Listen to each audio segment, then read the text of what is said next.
this would be a series we can do every week for you guys on specified topics as things come up and you guys have questions and you guys need help with reports, screens, confusion about modules, how things work. We're going to try to make it targeted presentations around the questions you have. We have a training group that's going to be putting together these presentations, and very informal. We have an agenda for you guys that we think something we can cover today. Please don't hesitate to ask questions.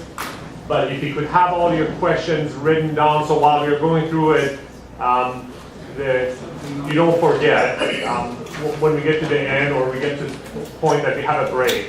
We have a full agenda today, so unless there is anything anybody wants to cover to start with, we will start with the reports.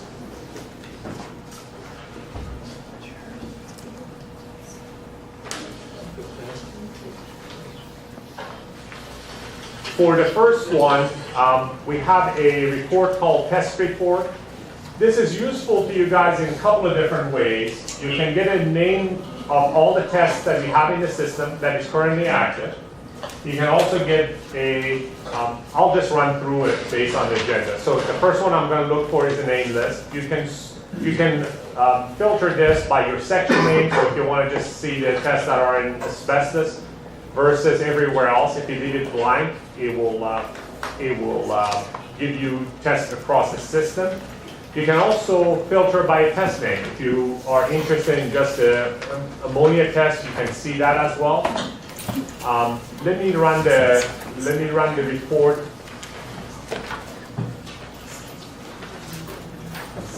They still have a lot of people coming, so I'm slowing down and waiting.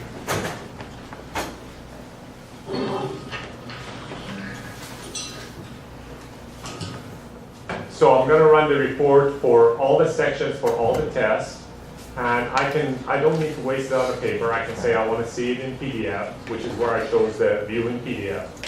If you want something to email to you, this is general. I'm digressing just a little bit, but if I want to see it in PDF, I can pop it up in PDF. If I want it emailed to me, there's another one called PDF down here, which will actually send that report through email to you if you guys ever need to do such a thing. Be careful though, don't send confidential things through email.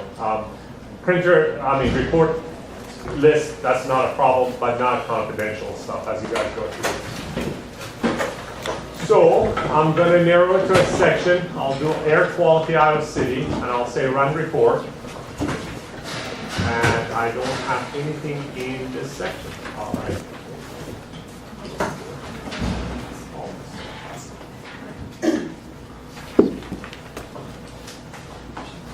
So when you run it, date and time on the left-hand side, test report, how many pages, and who run it.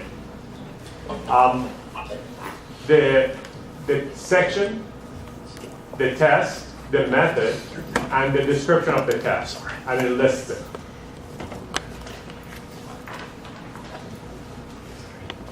And how many pages there are in it. Very, very simple listing of tests in the system. Let me make this a bit more interesting. The sample type barcode, this becomes a cheat sheet for you guys if you guys want to do fast logging of samples. This will provide you a barcode for every test you have, which can be used to fast log in samples. This is the barcode. It also has a sample type associated with it. So asbestos, EPA in drinking water, this is the barcode for it. In non-drinking water, it's this one. And for PT samples, it's this one. So when you want this in for fast login, not only does it assign the test by the method, but also your sample type. This is very useful to you guys if you narrow it down by section. So let me go do that. So if you want a cheat sheet for your section, I can do asbestos Iowa City, run the same report, and it just gives me 1 page, and gives me all the tests in the asbestos section, basically.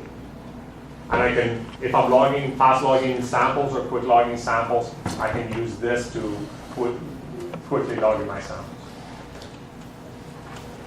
Okay. The other one is a very detailed one, the last one, which is a full detail. And this tells me everything for each of the tests that I selected. The test name, the method, the description.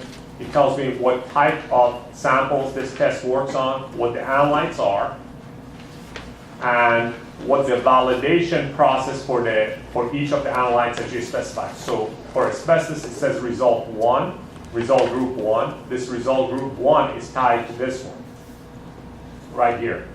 So the validator is a numeric range between 0 and 100,000, I think, or a million. And what the default is and so forth. So this result is tied to here, the 1 to 1, 2 to 2, and then you have a group 3 and group 4. This is for test developers, if they want to be able to print it out and take a look at the detailed parts of the test, they can. Any questions on this one, on a test report? I guess I do. Okay. Wait. To use the barcode, like if the test is already in there, or the session number is already in there, and I want to add a sample, can I use that using the barcode? You can use the barcode in a couple of different places, actually in quite a few different places. You can use it for making up orders. You can use it for fast login, and I think you can use it when you want to assign the test. I think it honors the barcode. Okay. So if you pull the sample up and you say add a test, and in the test name field, if you want in the barcode, it will honor it. Okay. Any other questions? Very good question. Any other one? All right. This one? I got a question. Sure. How difficult are those defaults to change? The defaults are not very difficult to change. It takes a minute or two at the. So that's just, okay, we can look at that just to see what the defaults are, but if we need to have those changed, we can request a change on that? Absolutely, absolutely. I mean, the default is it's just doing a fast entry for you when you assign the test. That's all it's doing. It's putting your defaults in. If your defaults for the future are going to change, then you can change your test definition to put in a different default for you. If it's once in a while you need to change it, then you need to enter that. So rather than changing the test definition, you can just override the default, if you will. The next one is a sample in-house report. The reference reports, we're going to have more. There's not going to be any billing report, and the reference report will have more like if you want an organization listing or what have you. That's what we call a reference report. So this is just the things that you have to set up the systems with.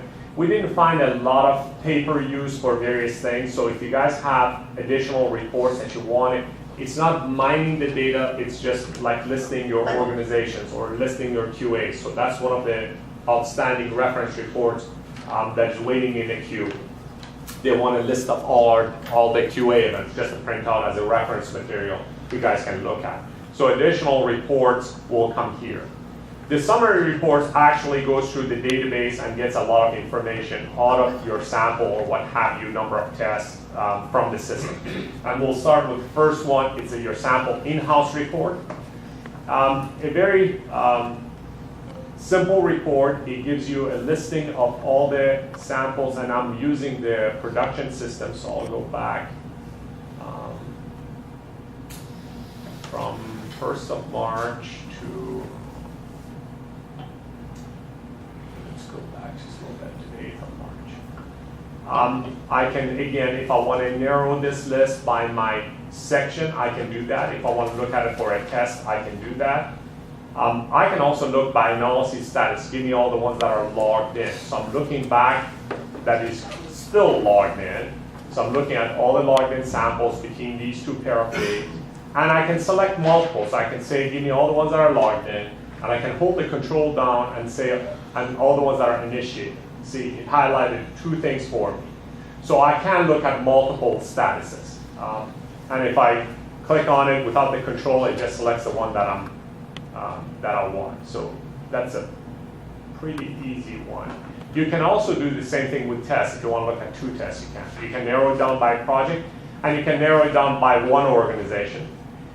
This was something, since it's on paper, and once you do it, you can't resort it. This was one of the things that people asked for. I want to be able to sort that list via various options. So we have it by default, like session number. You can sort it by date collected, date received. You can sort it by test and method, and analysis status. So I don't want to waste paper, so I'm going to go to PDF, and I'm going to say run report. These are all the samples that is in the system that are still in logged in status for the pair of dates that I run it for.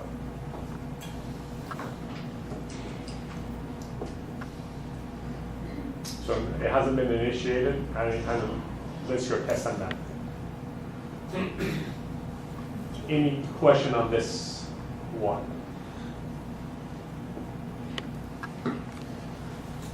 Go ahead. Well, the due date means and the So expires, good. is that what that? So- I mean, if it's 4/3 now, that's 3/15. Yep. So accession number, date collected, date received, what type of sample, test, what the current status of it. The due date is computed in every test definition. We have when do we think this, from the time that the sample is collected to the time that we are done. We say it can be completed in 6 days. It uses that date to compute your due date. So it takes the number of days that you set in the test that it should be reasonable to complete this test, and it adds it to your date collected, and it gives you that date for it. So those 2 are not necessarily expired. They're just what you expect it to be. Yeah, this is your turnaround. You should have this done by this date. That's what the expected turnaround Then is. why isn't it over in the expired column? The expired column is using the holding time. Okay, I guess that's your what I holding meant. time. Yeah. Okay. This is your That was expected my question. turnaround. Okay, thank you. So this should have been done 3/15. This is your holding time. Okay, Now, your due date is affected by if they ask for a rush sample. So that automatically reduces from this due date. okay, thank you. And it doesn't show expired if your holding time is greater than 48 hours, I think, on this one. So if it's more than 48 hours, or I think it's 48 hours, then it doesn't do expired anymore because, 3 days holding time. I think that's what you wanted. We said if it's more than Yeah, we talked so about many that. hours, then it doesn't compute expired time. We want to get people to start thinking in terms of the client perspective. In other words, we'd like to turn everything around within 2 weeks so the client gets their data back. When they collected the sample, the results are to them within 10 working days, if at all possible. So that's what we'd like to see happen. We want to get away from the 40-day holding time and all that as a driver for it. So we want to look at it again from the client's perspective. That's why I don't know who put the due dates in, but as soon as we develop. The due date is your turnaround, and it's going off the collected. But didn't you say that the due date is based on when the sample is collected? Correct. Because, I mean, if a client collects a sample and doesn't get it to us for 4 days, That's right. We've got an issue with that client. We'll have to track that. And that's why that's one of the parameters we're tracking now is if a client collects it, we don't receive it for 4 or 5 days, we've got to contact that client, see what the problem is. And Darby, the case where the due date is blank, if there's no date collected, obviously it'd be blank. Right. But in the case where there is a date collected, what's that telling us? I don't know. I need to look. I don't know why it's not computing your due date for you on these. I need to look. It should, from all the indications I have, it should. You didn't get a turnaround time in your test definition. Unless the test definition. Well, some of those are the Then same arsenic, tests. arsenic is the same test. Sample type. I need to look. That should- I need to look.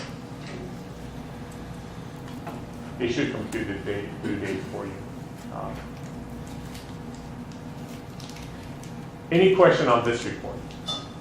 Like I said, it's a very simple report. It's pretty straightforward. You can sort it by different things. It's you saw it. I generated it in like 2 seconds flat, so there's no hesitation. And the reason we printed it this way, we wanted it in a printout. We have a nicer one in the system, but you can't print that one. This is if, in case you want to go work off your bench or what have you, and you just want to print out. This is a very simple report to physically print. And we expect you guys that you would run this every day. So it can give you the samples that you guys have in-house for your section that needs attention. Very, very simple report. Okay? I have a question. Sure. You said you can put multiple things in, like the test name and the status. How many multiples can you put? You can actually select as many as you want. So for example, I can say I want it for, I don't know if you have any sample for that period of time, so it might come out blank. But I can say I want for asbestos Iowa City as well as biomonitoring in Ankeny, and I'm holding the control down and selecting it. So now I'm selecting for 2 different sections. I can do the same thing with a test. So here in a test name, I can go, I want it for ammonia, and then I open it up, and then I can control click all the additional ones. So I want it for this ammonia, and I want it for this asbestos, and I want it for this asbestos. And I can select as many as I want. Okay, so if you do that, say you have one section and 5 multiples for the test names, and what happens if it doesn't work? What is the problem there? I've had that happen where it kicks you out, it says there's a Java problem. The problem you're having is with the widget, I think. A lot of people, when they open this up, they start control clicking on the first one. What you actually have to do is do it like I did. So if I want to select multiple, what I do, a lot of people select a blank one. So I want to start with this one. So I'm not holding the control down. I click on the first one. So it says acid and organics. Now I want to add to my list. Now I do the control click to add to my list. What ends up happening when people do it the very first time, they control click this one, and this is what happens. See, the blank one is already highlighted. If you control click, now you selected the blank one as well as this one. And that's a no-no. And that's a widget problem. We are hoping to solve that with a new set of widgets. We can't fix it right now, but it will be fixed in upcoming version. Okay, thank you. Yeah. So yeah, and this has bit me too. I've done this and I say, oops, why is it throwing me a job? Because I've selected the blank one. So, very good question. But if you select the blank one only, that will pull up everything. You're okay. Yeah, it says give me A, B, C, and the blank one, and in the back end says you're mistaking. I can't do that. So it says it's invalid wording. And that's true of all our drop-downs. The new drop-downs will actually put a checkbox next to it, so you don't have to control click to just check the checkbox. And it's much easier to realize what you're doing with that than this. Okay? Any other questions? All right. So in-house report. We'll go to volume report. The next report is a volume report. This is even simpler report, and it gives it to you in Excel. I'll pick a set of dates, go back 29 to now. And I can narrow it by section. This is useful if you guys want to look at it by sections. Open it in Microsoft Excel. Okay, the reason it has all the columns is because you can sort it and dice it the way you want to. So the section, the test in the section, the method name, and for each of them, it gives you statistics. How many of that test right now you have logged in? How many of them are in initiated status? how many of them are on hold, how many of them are completed, and how many of them are released for that period of time you selected. Any other, they are in error, or there are some other status that shows up in other. Then it'll tell you how many of that test across all the various status for that period of time in your section. So there's one of this. And then from all the tests that you have in your section, so this is section total, you can, it's like figuring out what percent work this test is from all the tests that you have in your section for the same period of time. So this is 16 of 49. There's another 16 of 49, 9 of 49. So you can see, well, that's about, 20% of my work. And so forth. So it shows you the total volume of work you have to do for your section for that period of time, and how much of these. And then, like I said, 11 plus 13 is 24 from 401 tests. The good thing about this report is, like I said, you can sort it since we fill all the columns. So even 401 is repeated, across all the columns is so you can sort this. So if you want to see what is the highest volume test, you can just go sort by test total, and then you're home free. Here's data, sort. I can say sort by test total. So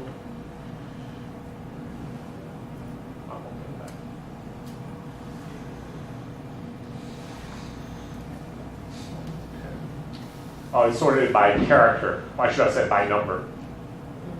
And then it was, but it did sort. And 78 is your, for that period of time. Very simple report. You can slice and dice it by multiple columns, and a very, very quick view of what's going on for a period of time to chart. Very nice. In the end of the week, if you run it. Does anybody use any of these reports currently to go get stats on? Okay. Yeah, much at night, yes. Okay.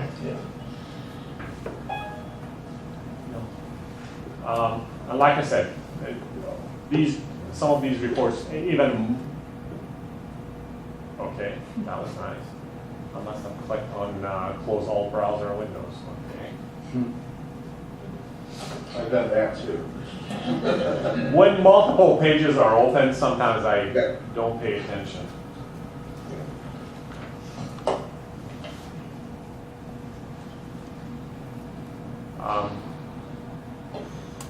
QA by organization. This is actually another very useful report. You can see what type of trouble you have had for a, I think Clinical runs this weekly. You can narrow it down by section or by test again, and I often look for full detail, but you can also get summary. The full detail also has the summary information in it. So client services might want to run this. I don't know how often, what the frequency is, but it groups all your problems and issues, which is what we call exception report, by the organization. So Benton County Health Department, we did a do not bill for one of their samples. So it gives you the accession number, tells you if it's a sample level we did it or at the test level, and it says what the QA event that we added to that one was. And then it totals or summarizes it by each organization. So all that known organization, all the lab numbers.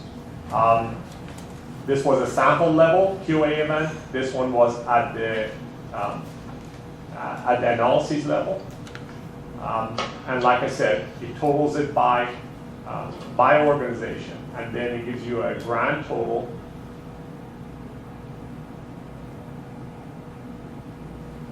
All the way in there. So grand total, 238 samples had QA event, 24 individual analyses within that 238 had QA event. There are 3 incomplete forms, 17 containers, non-containers, what have you. And it gives you a graphic there if you don't want to look at the numbers. So you can exceed temperature, we're getting a lot of exceed temperature.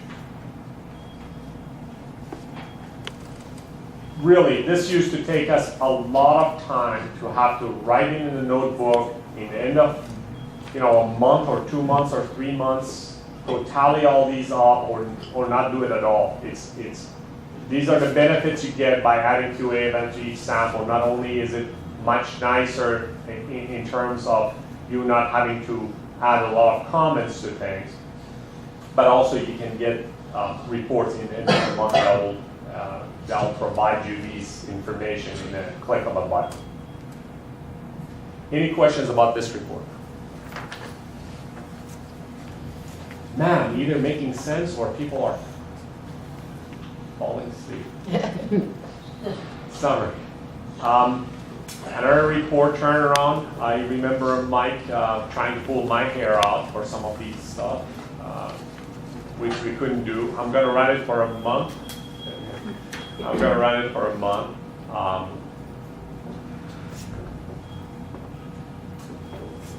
I can run this again by section.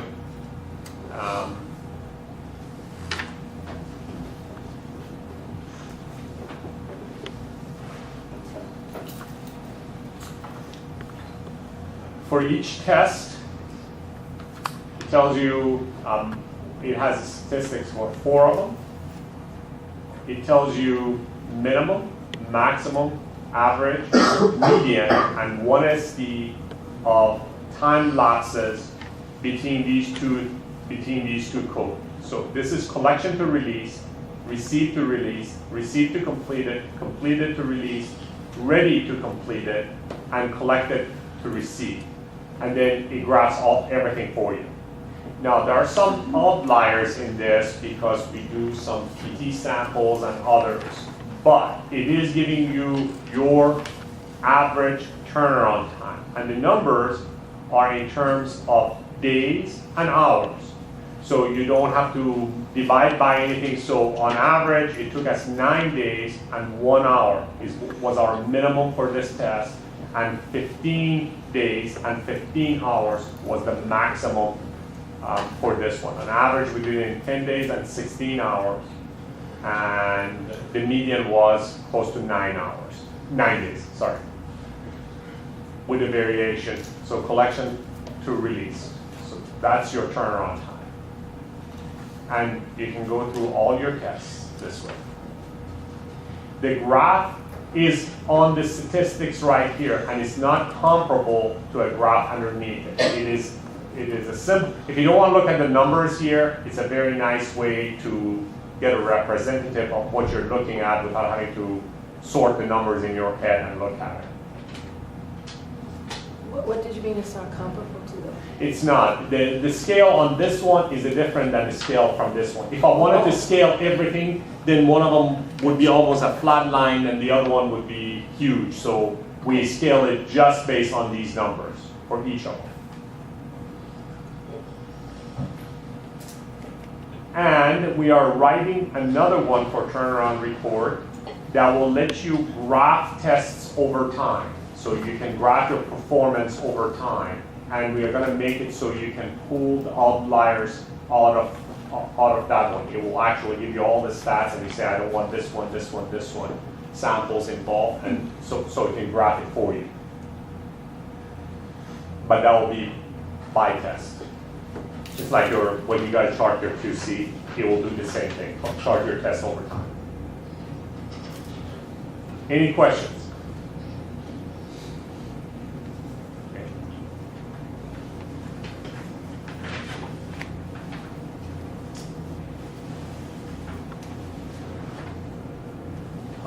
Sinless unload, you don't have to worry about it. Data view, that's very specific to you. I don't think anybody else is going to get that one. So, data view, and I'll reach data view last. Turn on final report. The final report, you don't have these two. You will have this one. A lot of people were didn't know how we could. The final reports has been automated. When it needs to go out, it automatically prints it at a time that was convenient for for client services, automatically will print it and automatically creates a what did I print, automatically faxes it at certain times of day, and we're working on that. However, there are times that you guys want to come and look at a final report, client calls up or what have you. Alan Carr currently is working on this. This one is the one that you can get now. We're working on one that you can also automatically fax it from right here as well. So he's working on it. It's going to take us a bit longer, but we're almost there. So here you can put in the sample number 1, 5, 2, 3, 4. I don't even know if there's one. I can look at it on the screen and I can say run the report. So this is a final report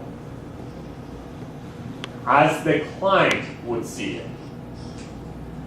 So that's a very simple place. Put in the accession number, specify the printer, and it comes out the printer. It's as simple as that.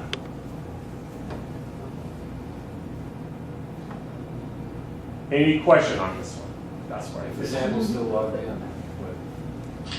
The sample is logged in. It will say if it has no stat, if it can't do it for you, it will tell you it can't do it for you.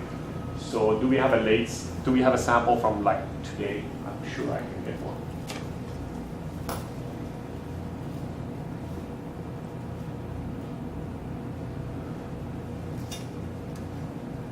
It's fetching data. So I'm going to find a fresh accession number.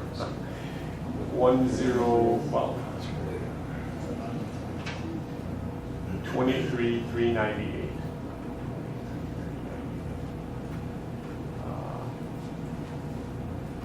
It went up top and it won't let me scroll off.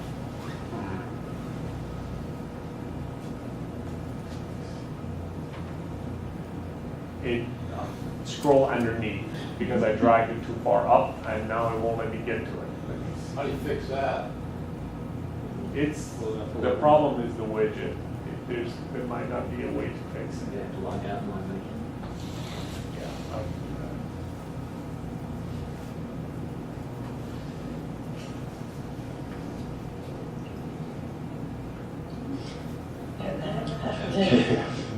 That happens to you guys too? Yes. Sometimes, again, now I forgot what the lab number was. Does anybody remember? 2398. 23 something. 23398. 23398. 23,398. Right, something's paying attention. Does everybody see that? So that's what it says. So it will only give you reports on things that have been released. It gives you a report if it can. So when you ask for this, so it has to have at least one analysis on it that is released. Otherwise, it's not going to print anything. It has to have an organization to print to, so forth. So if there's something wrong with, if it literally can't do it, it will tell you can't do it. And it'll tell them that what tests are pending.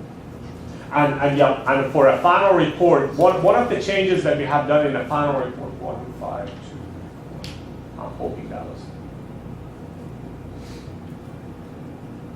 We don't have one that is pending. On all your analyses here, if there are a bunch of analyses pending, that was one change. It will say list of analyses pending.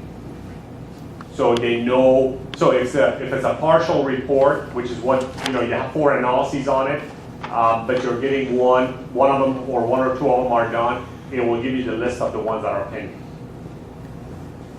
You can put in 23,238, that's an ambient site we just did. 23,238.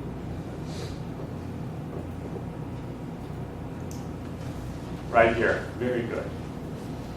Pending analysis. So he does give you a partial one that's released, and it'll give you a list of all the ones that are pending.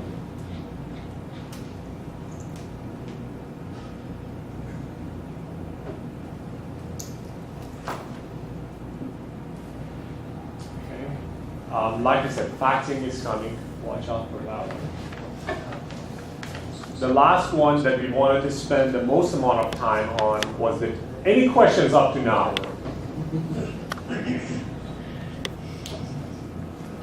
Okay.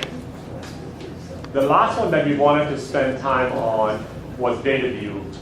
if you guys remember, a lot of you guys used to turn around, write SQL reports and what have you.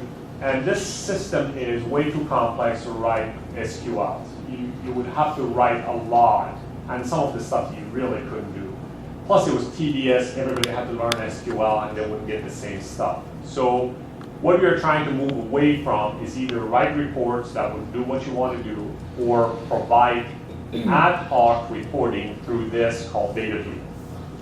And what this does, it goes through the system and pulls samples, analyses, what have you, out for you, and puts it in Excel so you guys can massage it, so you can view it, and it's fairly flexible.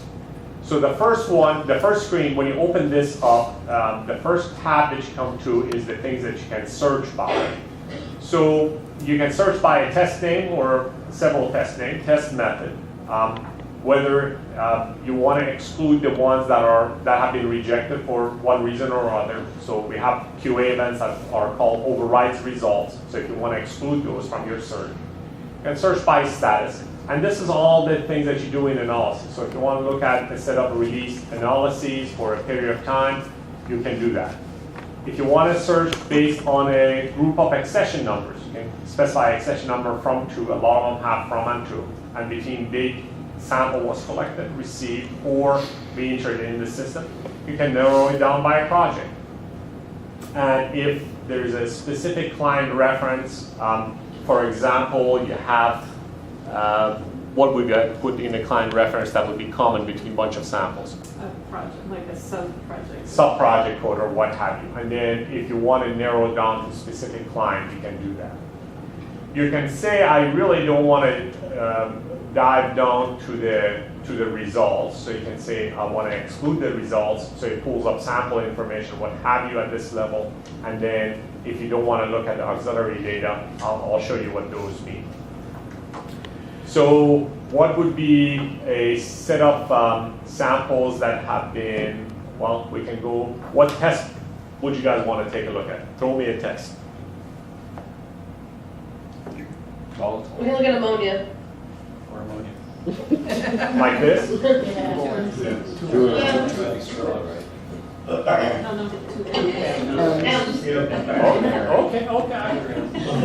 I got it. All right, I'm okay. Do we want to look at the release ones? Let's look at all the ones that we got last month.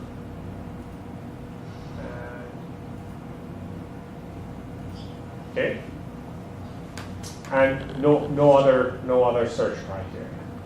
So this is what I have for search. Give me all the ammonias. I don't care what method it is that have been released between those pairs of dates. Now I can say, what do I want in that output? So that was the query. The next one is common. I want to see the accession number for that data that you're going to give me. I want to, when it was collected, when it was received, and I want to know what the project is.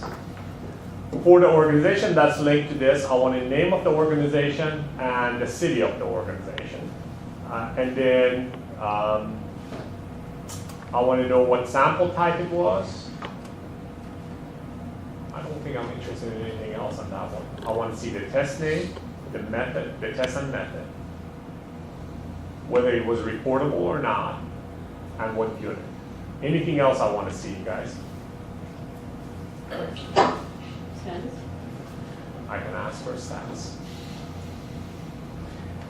So this is general between all the fields. And this is going to give you that ammonia test no matter what was it logged in under environmental, private well, or civils. Okay? If you guys start diving into these, then it will narrow it down for only environmental samples, because you're asking for information that is only available in environmental. Who the collector was, what the location and description. If I leave this alone, it gives it to me across all the domains. And the domains are environmental, private well, CITWAS, clinical, newborn screening, what have you. But if you guys don't dive in these, so if I want to know who the owner or well number was, if I select these, then I'm only looking at ammonia tests that were assigned to private well samples. Is everybody okay with that? So if I leave it alone at this point, I should be able to see everything. Couple options on top. whatever I check mark here, as well as my query, I can save my query. And if I click the save button, it says I can save the file here. I can say save it to a file, and it should pop up, and mine is automatic save. So if I save this, it remembers my query, and I can pull it back in again. It's called, you can rename it, it's called dataview.xml. You can name it to whatever you're using for search, like weekly ammonia samples or what have you. Okay? No. I'm good at closing the browser window, ain't I? At least you saved the query. That is true. It's a multiple tab that keeps on getting me.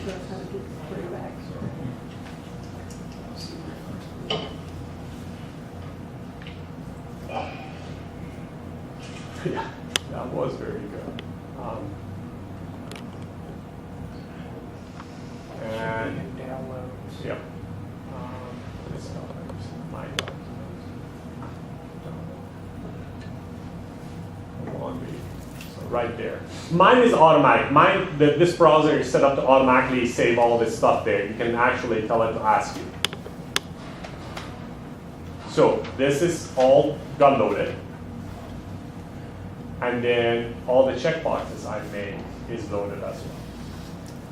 That way you don't have to run through it. And even if you have a pair of dates, you want to change them every time, you can just change the pair of dates. Okay. So I loaded it. I want to execute my query. What it did when I did that, and let me not drag. See the browser. Yeah, that's what's happening. This browser window is too small. F11. Yeah. So it's scrolling it beyond. Okay. What it did for me is it went through the system and found all the ammonia tests for that period of time and pulled the analytes out of the ammonia test. Okay? Pulled all the analytes for all those. So if I had selected 5 different tests and they had multiple analytes in it, it would show me all the analytes from those tests. Maybe we'll make the test something beside ammonia. So this one, and you can tell what you reported across all those ammonia tests for all those samples. So you can say, I want to see the ammonia analyte. And I want to I can select or unselect all. If you want to see all the results for that, you can. Let's say I'm only interested in the ones that are below 10. So I can say unselect all. So give me only the samples that had an ammonia result that was less than 10. Does this make sense? So if there's other results that are less than 10, it'll show those too. Well, it shows you all the values. So if you want to see, Select all of them. yeah, it's just saying the ones that you said less than 10. Yeah, I think what he's going to say There's an extra that we're telling them where those values belong. Are we okay with this one? So you can select as many as you want. I want to see the one that says 59, less than 10, 0.1, or what have you. And if you're interested in all, say select all. This is all the auxiliary data that came with those samples that had that ammonia test on it. And if you want to see the field pH on those, you can ask for that as well. Okay? And then you can say, run the report. Open with Microsoft Excel, and here's the session number. All the columns that you asked for is available to you. Collection date, received, project, organization name, all the columns that you said you wanted, including your analyte, the values that you selected, and all the additional column analytes that went with this analyte. The field pHs, we also said we wanted those, so the field pHs are also came up. And I said I want to see the project. It's a pretty nice, flexible system that once you learn how to manipulate it, It's a pretty easy way to get data in Excel for further manipulation. I have a question in Ankeny. Sure. How can we, see just things that are in-house that we have to do for multi-analyte tests? And see the multi-analyte tests? First, we need to learn how not to close the window, and then we go from there.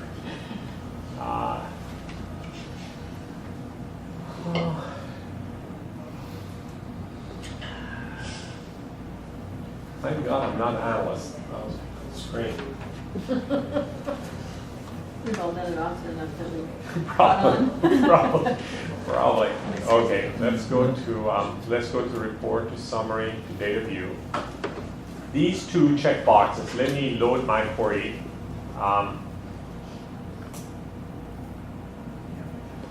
If I don't want to dive, so if I want the result, that was a pop-up screen that gave me. What I can do is say I want to exclude results. So if you say this, it actually doesn't have to have a result. So it won't go to all the results. And I can say I don't want to see the auxiliary data. We chose date released. For this one, it really doesn't make sense to go by date released. So I want all the ammonias, but I gotta have a pair of dates to go with. So I can go by date received. What would you like to see? Could we actually run like a multi-analyte test? Do anions. Or metals. Do a metal. Yeah, do metals Okay. So let me go received from the first of the month, and remember it puts a default time in it. So, tell me the spelling of the test and I'll put it. I think you have to do metals multi. Can we still, will we be able to see that? No, because it lets you put in more than one, so it doesn't query, so you can put stars in it and things like that. So it's that. I think you need to put parentheses, multi. Yeah. And I'm not sure if they're just spaced or not. Yeah. So I can. Well, let's show you what it does. So I can say I want all the metals. And pick a method. What method would you like to see? 200.7. EPA 200.7. Does it say internally? Does it say EPA 200.7? Can you put star 200? Yep, I can say start 200.7. Boom. Okay. Exclude result. We went for a month period of time, and let's see what it does for us. Right. Execute query.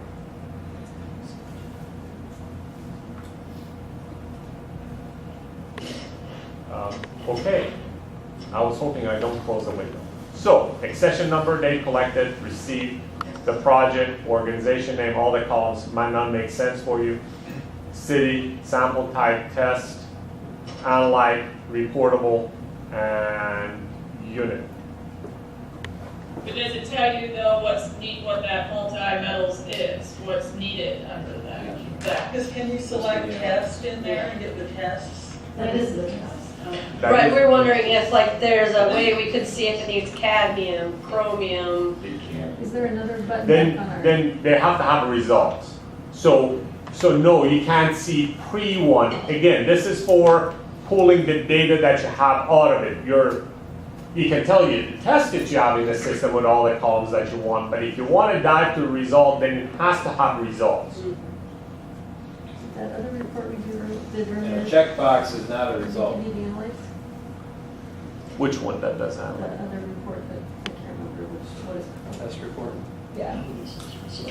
No, that one tells you what analytes you have in your. If you want to be able to dive through analytes that don't have a result and only checkbox, then this one will not do that for you. For that one, we might have to write a separate report that does exactly that. What are the samples that I have in-house or analyses that I have in-house for which is checkmarked? That would be a very specific report that you would want. This is, if I try to go now, I'm closing this one.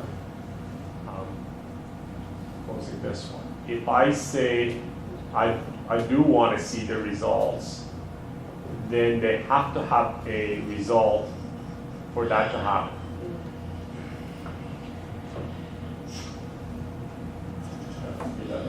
So I can scroll up. And I can see.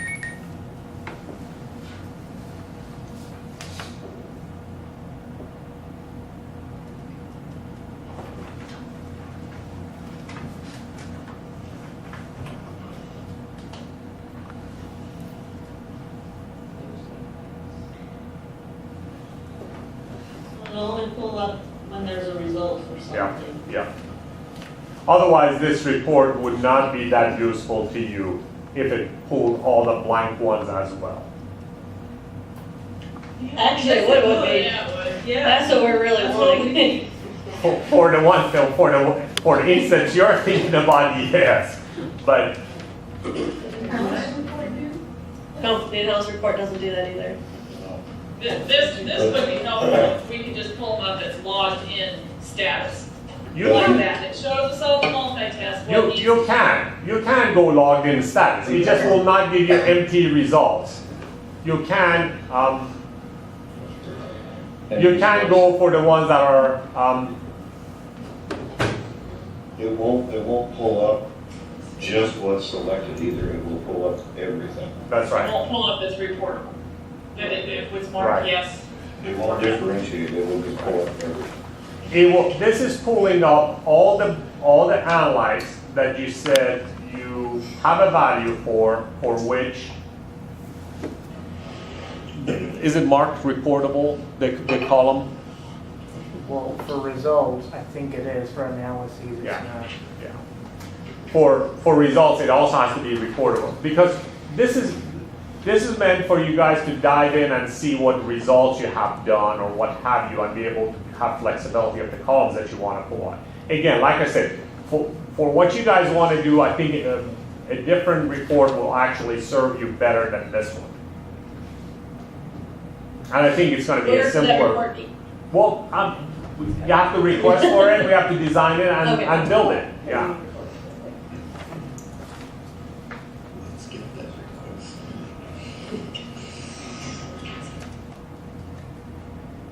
I guess the issue that they're trying to address is that a lot of this stuff, the anions and the metals, it's just as metals multi or anions multi, and you have to go to the paperwork to find out which metals the client wants. Right, and we are trying to resolve that. We have started a process whereby the client services already knows what the analytes that the client wants. So when they put the order together, they'll mark those for you. And the information that we received and the discussions that we have had up to now, that will cover about 80 or 90% of your caseload. So we have already talked about that. We are beginning the design process of that one. So you won't have to check the 80 or 90% of the samples for that. Now for the ones that you do, it's ad hoc, it came out without order or what have you, then somebody does have to check on those. And for that, we could write a report that gives you that information. But what they're wanting to do, is, okay, I've got these tests here, which analytes do they want on those tests? Right. And Right. Not necessarily, okay, I've got the sample, what do I need to mark into the test for? Right. So is that something that you guys have to write for us, correct? Correct. Okay, and is that something that can be done? Absolutely. Do you know when? Somebody we met, we went through the queue, we have picked up the top priority, we have talked about this, you were in the meeting when we did that. So Now, we this have, one- correct. We have a period of time that we set aside that we said, okay, these are some of the things that we can do, and we went around and we picked up the top priority. Right. And- I guess I was thinking this is a different issue. This here is a different issue, and we're running a new report than the multi-test being checked. Am I correct Right. on that? Or- But it's being done by the same group of people. Okay, that's So- all I need to know. So, yeah, our queue is our queue. So whatever you choose to put in that queue, that's as fast as we can get them done. Now, we do have a separate person that writes reports for us that's gonna move that process forward and doesn't have to do other things. So we could parallel this, but right now, what she's working on, we need to finish that and a couple of other things, and then we can put this in the queue as well. How long would something like this take you? It depends what you guys want. So we need to sit down and figure out what we need to design to accommodate your needs. And then after that, we'll figure out how long. I can give you better numbers once I figure out what you guys want. Okay, thank you. And if that can be standardized, it's gonna take a lot less time than not. If all of you can agree on what you want, then it would work out much nicer.